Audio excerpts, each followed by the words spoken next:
OSI mempunyai 7 layer. Yang pertama, physical layer. Yang kedua, data link layer. Yang ketiga, network layer. Yang keempat, transport layer. Yang kelima, session layer. Yang keenam, presentation layer. Yang ketujuh, application layer.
Data link layer. Data link layer adalah lapisan kedua dari bawah dalam model OSI yang dapat melakukan konversi frame-frame jaringan yang berisi data yang mendeteksi kesalahan dan pentransmisian terulang terhadap frame yang dianggap gagal. MSC address juga diimplementasikan di dalam lapisan ini. Selain itu, beberapa perangkat seperti Network Interface Card, Switch Layer 2 serta brick jaringan juga beroperasi di sini. Sebagai contohnya ATM.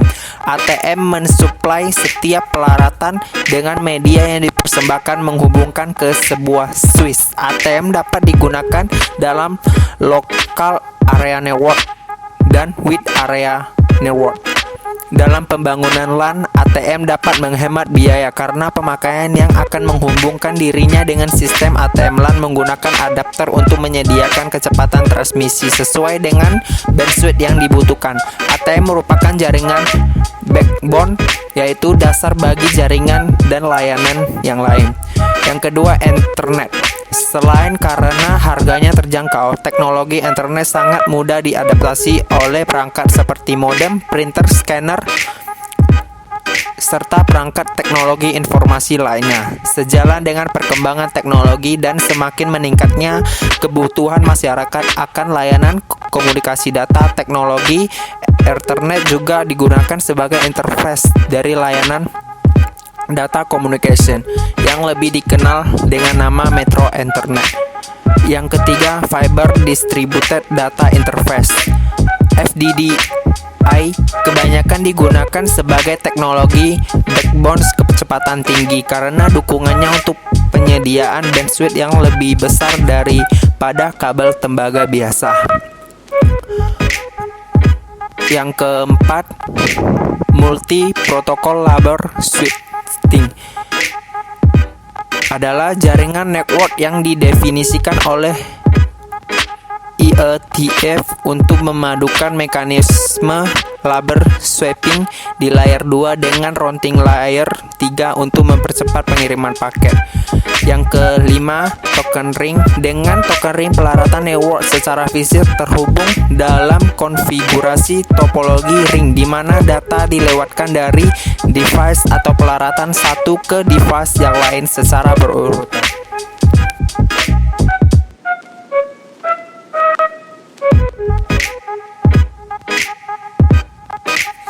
Network layer. Network layer berfungsi untuk pengadilan operasi subnet. Masalah desain yang penting adalah bagaimana caranya menentukan rute pengiriman paket dari sumber ke tujuannya. Router dapat didasarkan pada tabel statistik yang dihubungkan ke network. Router juga dapat ditentukan pada saat awal percakapan, misalnya session terminal.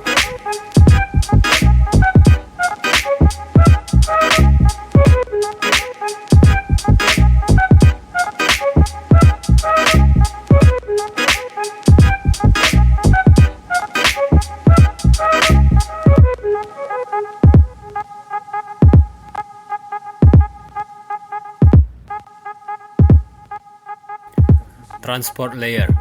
Transport layer memindahkan data antar aplikasi, antar device dalam network. Transport layer menyiapkan application data untuk dikirim ke dalam network dan menyiapkan network data untuk diproses oleh aplikasi. Beberapa peran dan fungsi transport layer antara lain. Yang pertama, komunikasi end-to-end logic. Setiap host bisa saja memiliki lebih dari satu aplikasi yang memanfaatkan network untuk proses komunikasi. Setiap aplikasi tersebut bisa saja berkomunikasi dengan satu atau lebih aplikasi pada host lain. Yang kedua, segmenting. Layar transport bertanggung jawab untuk melakukan segmentasi data yang diterima dari layar atas (layar application). Setiap pecahan data hasil segmentasi akan dienkapsulasi dengan header yang berisi informasi-informasi layar transport seperti nomor urut atau sequence dan juga port address pengirim dan penerima. 3. Resembling data. Pada sisi penerima, transport layer memanfaatkan informasi yang ada pada header layar transport untuk menyusun ulang segmen-segmen data menjadi data yang utuh sebelum diberikan ke layar atas atau application. Identifikasi aplikasi atau port addressing. Agar data dapat disampaikan pada aplikasi yang tepat, layar transport harus mengidentifikasi target aplikasi yang dituju. Layar transport itu untuk memberikan identifier atau addressing untuk aplikasi service atau layanan yang disebut dengan port number. Lapisan sesi atau session layer adalah lapisan kelima dari bawah dalam mode referensi jaringan OSI yang mengizinkan sesi koneksi antara node dalam sebuah jaringan dibuat atau dihancurkan. 1. Beberapa protokol dan interface yang terdapat pada layar ini adalah A. NetBIOS. NetBIOS Extended User Interface, Session Interface dan protokol yang dikembangkan oleh IBM. B. PAP, Printer Access Protocol, terdapat pada printer protoscript untuk akses pada jaringan AppleTalk. C. NetBE UI, merupakan pengembangan dari NetBIOS yang digunakan pada produk Microsoft Networking seperti Windows NT and LAN. D. Network File System (NFS), dikembangkan oleh Sun Microsystems dan digunakan dengan TCP atau IP, sehingga membolehkan akses transparan untuk Unix workstation ke remote resource. E. Structured Query Language or SQL, dikembangkan oleh IBM, menyediakan cara simple bagi users untuk mendefinisikan kebutuhan informasi mereka pada kedua sistem, baik lokal maupun remote. F. Remote Procedure Call (RPC), merupakan client or server yang luas dan merupakan tool pengalihan bagi pengguna untuk lingkungan yang memiliki layanan yang berbeda. Prosedur dibuat di client dan dilakukan di server. G. X-Window, banyak digunakan oleh intelligent terminals untuk berkomunikasi dengan remote atau Unix komputer yang memungkinkan mereka untuk beroperasi seolah-olah terpasang monitor lokal. H. AppleTalk Session Protocol atau ASP, merupakan mekanisme client atau server yang lain digunakan pada AppleTalk client server.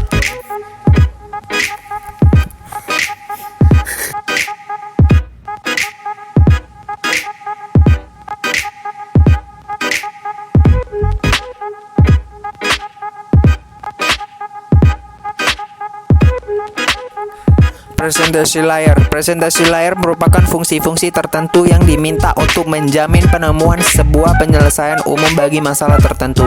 Komponen jaringan dan protokol presentasi layer. Network komponen. Yang pertama gateway, yang kedua ready recto.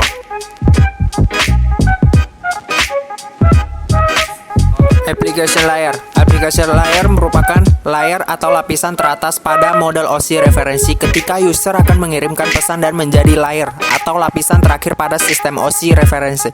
Model ketika user akan menerima sebuah pesan. Beberapa protokol yang bekerja pada application layer. Yang pertama, protokol DNS. Protokol pertama yang bekerja pada application layer adalah protokol DNS. DNS merupakan kependekan dari Domain Name System sesuai dengan namanya.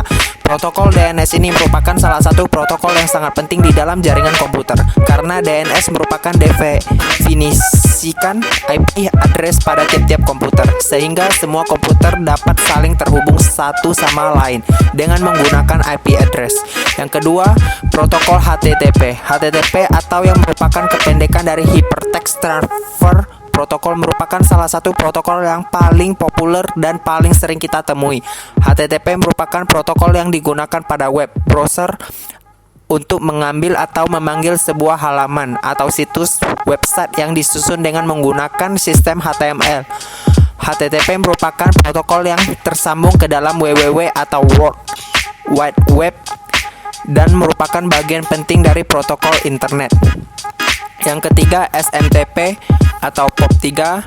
SMTP adalah salah satu protokol yang penting dalam hal berkirim surat elektronik atau email. Seperti contoh di atas, aplikasi layer bekerja pada email client. Karena itu protokol yang digunakan pada email client juga merupakan protokol yang bekerja pada aplikasi layer.